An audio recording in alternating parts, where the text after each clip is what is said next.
Hey guys, Justin. Molly here. All right, so thank you everybody that watched our first video. This is video number two.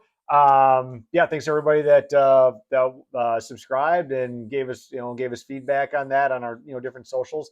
So we're back again. Hello. If you watched our Instagram or Facebook post earlier, you'll know that we went down to the liquor store and got a box of Mead. So now it's time for the unboxing.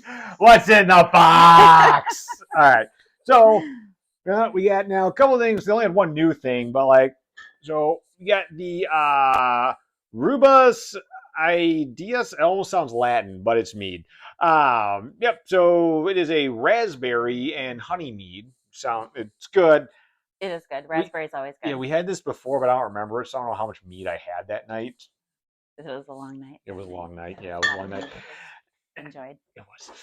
And then Odin Skull. This is one of our gold standbys. good. Is so freaking good. So good. Yeah, honey wine with sour apple juice, hops, and cinnamon. It is absolutely amazing. I would say best enjoyed by an open fire. Yeah. Like this is like fire pit like mead. So really, really good. Also, rumor has it that that is actually served in the Great Hall. I've heard Hmm. that. Okay. All right. Well, hopefully we'll get to Valhalla and find out. Someday we'll find out. All right. And then got so this is the one we haven't tried yet. New. Yeah, new. It's from Nottingham Nectar. It is called Bonfires and Battle Cries. Battle Cry. Battle Cries. Yeah. So this is the new one. All right. See, so first tasting of this. First tasting. That does smell really good, actually. Has a great name. Yeah. Approve of that. Very fizzy, despite the pour. I got most of it in there. Skull. Skull.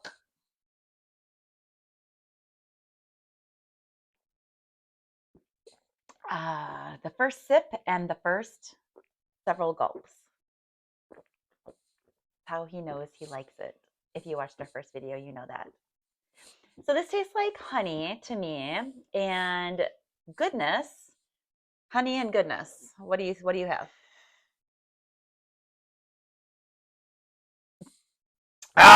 Yes.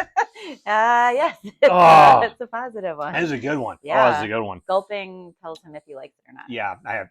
Yeah. The first bottle, I have to gulp there. Gulp it. Yeah.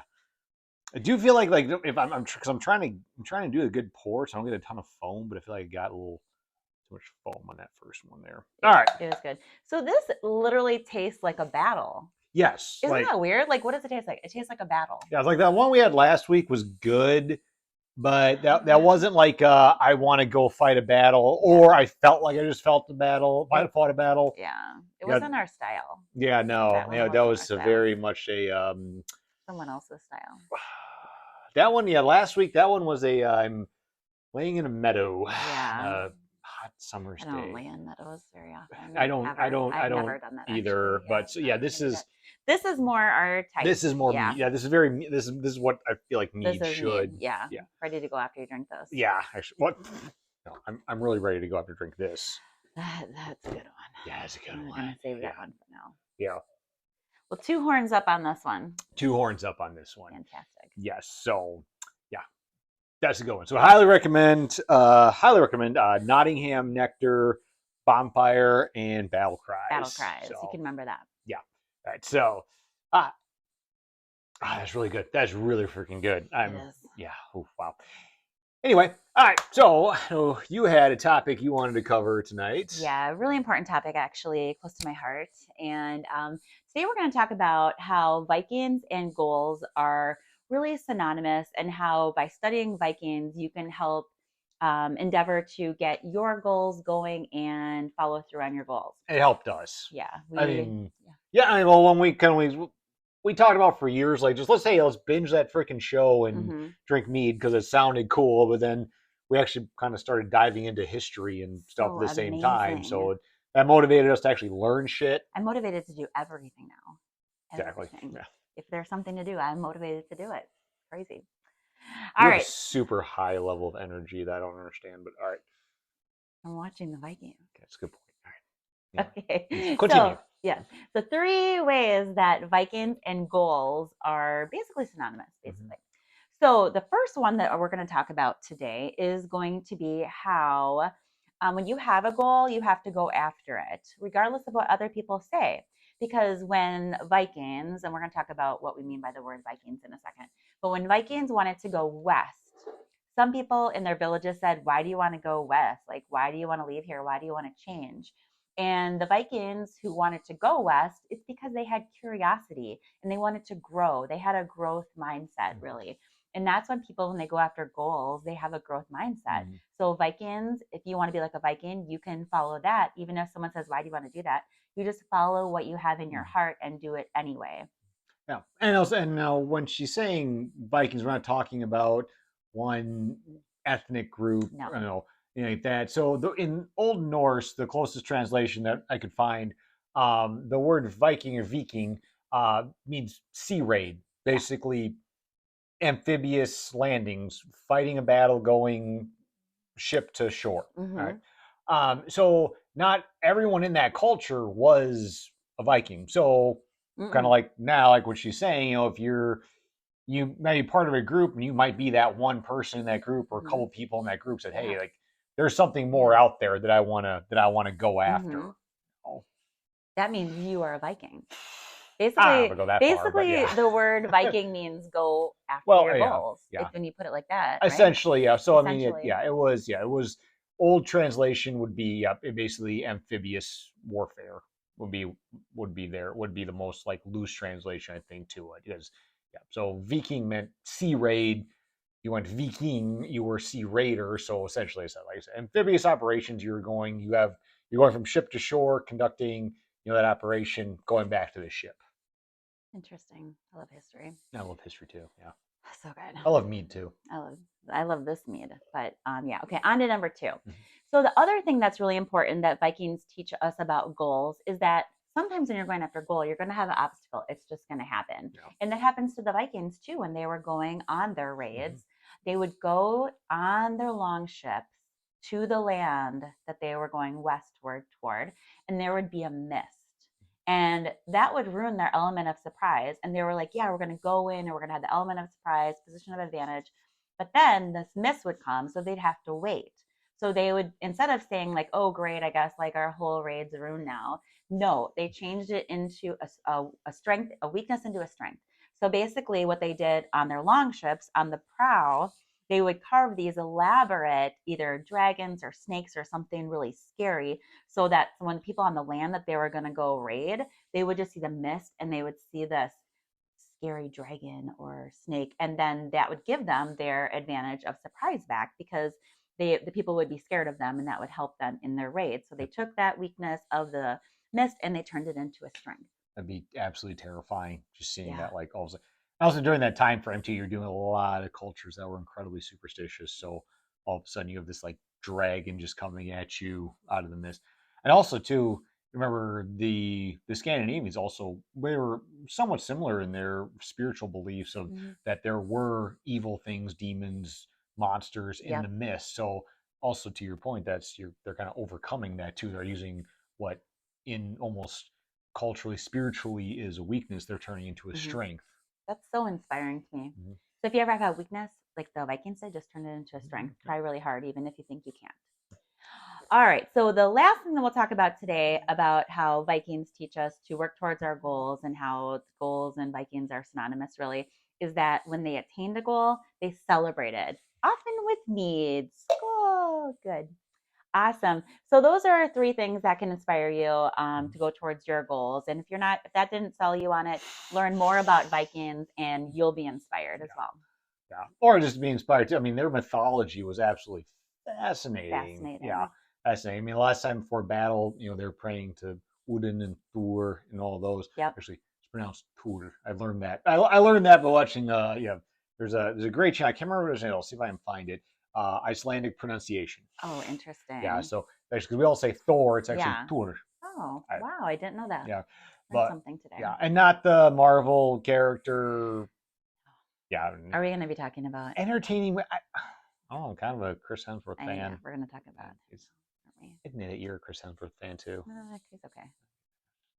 I could have that, like, that muscle mass with that. I love carbs too much to have that. Yeah. Are we gonna talk about carbs now? We're gonna actually, you know what? That's a good segue. All right, we're gonna talk about carbs. So this week, we're gonna talk about how carbs are unnecessary. Anywho, yeah, you're right. They are. But anyway, so that one thing I found actually this week in doing some little research was I actually want to talk about diet. Like, so the Viking diet. I've actually been really fascinated for a while about the diets of different fighting forces throughout history. Like, what did they eat? What did they eat? What did the Romans eat? What did the Teutonic Knights eat? There's all these groups throughout history that were incredible fighting forces. What was fueling that? Actually, now anybody watching was in the military. What fueled us? Caffeine, nicotine. Pretty much it. Yeah. But actually, around that time in Scandinavia, what they were eating a lot of was what today actually would be what would be considered maybe like a prep diet for bodybuilding. We've both kind of dabbled. You way more than me. We're familiar with that. Yeah, we're familiar. Yeah, she's on way more shows than I have. You've won a bunch too. Awesome. So you're looking at lots of lean meats, lots of vegetables, very, very few carbs. And in fact, the carbs were actually so few we could probably actually cut it out altogether in what they were eating. They would have it would be a I believe it was a barley flour. Yeah, barley. Mix that with a little water, throw it on the pan, and make kind of this flatbread, almost kind of cake type thing. And that was pretty much it for carbs. Yeah, for just them. flatbread. Yeah, they were a lot of lean meats, a lot of chicken, other domesticated farm animals, goat, even a little horse. I've never had a horse, and I don't really. We're talking about I don't horses. want to eat horse, but it's historically accurate. It happened here. We don't eat horse. Yeah, right. Okay. We don't eat. We've never eaten a horse. I haven't ridden a horse in years. I used to love riding horses. Anywho, you should do that again. I should get it back into that. It seems like a really good thing to have right now, and kind of the potential survival situations we might find ourselves in. Yeah, I'm gonna get some horses. I'm gonna get a horse. Yeah. Anyway, but so a lot of lean meats, chicken, goat, lamb, and then obviously your wild game, your venison, things like that. Venison is really freaking good. Actually, so lean. Yeah, venison is great. Great for you. Funny, I was thinking about this kangaroo. Kangaroo. Yeah, I had kangaroo in Australia. Wow. Yeah, it was. It's really good. Kangaroo. It tastes like if you had a really good New York strip. That's wild. Yeah, with like a hint of gaminess. Interesting. Kangaroo is really good. I highly recommend kangaroo. I would think kangaroo tastes like rabbit for some reason. They both are jumpers. I was literally about to say I have no idea why your mind went there, but okay, yeah, that makes sense now. All I could think of. Steak, I did not think of steak. So okay, yeah, no, okay, yeah. And I was in Perth, Australia, and I had what I ordered. It was a kangaroo steak with emu and crocodile sausage over mashed potatoes and gravy. Oh my gosh. It was amazing. It was actually really amazing. Anyway, yeah. So Viking diet, that, and then vegetables. There would have been a lot of carrots, parsnips, kind of like celery, onions, that type of thing. No potatoes though. Yeah. No potatoes. I love potatoes though. They didn't eat potatoes. They didn't. Maybe you know what? I'm gonna dig. They didn't. I know. I looked into this. I researched this. Okay, they do not eat potatoes because English people and French people ate potatoes, and they didn't eat potatoes. Okay. Wow. Yeah. Anyway, I might try. Okay, actually, you know what? Let's do a poll. Anyone that thinks that I should try Viking diet and see what happens, let us know. Let us know. Let us know if you. Yeah, if you want me to try the Viking diet, which is going to be no bread. No. Yeah, I will give. And no potatoes. If you guys want me to not eat carbs and see what happens, just eat nothing but veggies and lean meats, probably chicken. Well, I mean, and kangaroo. Yeah, no, we're not getting that here in America. But no horse either. No, I'm not getting horse. And I am not paying to import kangaroo. That's just not going to happen. All right. Yeah. So okay, so so let me go on like an abridged Viking diet, which basically lean meats, veggies, and mead. Mead and mead, yeah. Yeah, So I mean, you can do it, technically, they actually most likely, most historians think they drank more beer than mead, but that's another video, so we'll get into that later. Beer. Yeah, yeah. Anyway, but if you all want me to try that, let us know. And we had enough people that say yes, Justin, give up carbs and see what happens. I have a feeling this is going to happen. Yeah. Anyway, so, Great. that's a good plus stop to stop it at because I Perfect. now I'm just thinking about hash browns I know. and nachos and biscuits and gravy and all the carbs I love. Anyway, thank you everybody Thank that watched, you. that tuned in. We love you all. Yeah, stay tuned for more videos every when we get around to. Okay, our goal is one video a week right now. We're gonna try. Yeah, we're trying. Yeah, one video a week right now. That is our goal. Mhm. Like a half promise to you all, one video a week. We're gonna try for that. All right. It's not our full-time jobs yet. Yes. Okay. Yet. Yeah. I'm manifesting that in the universe. Yet. Manifest. Yeah, manifest. Okay. All right. So thank you guys all. Do you want to send us off? School. School.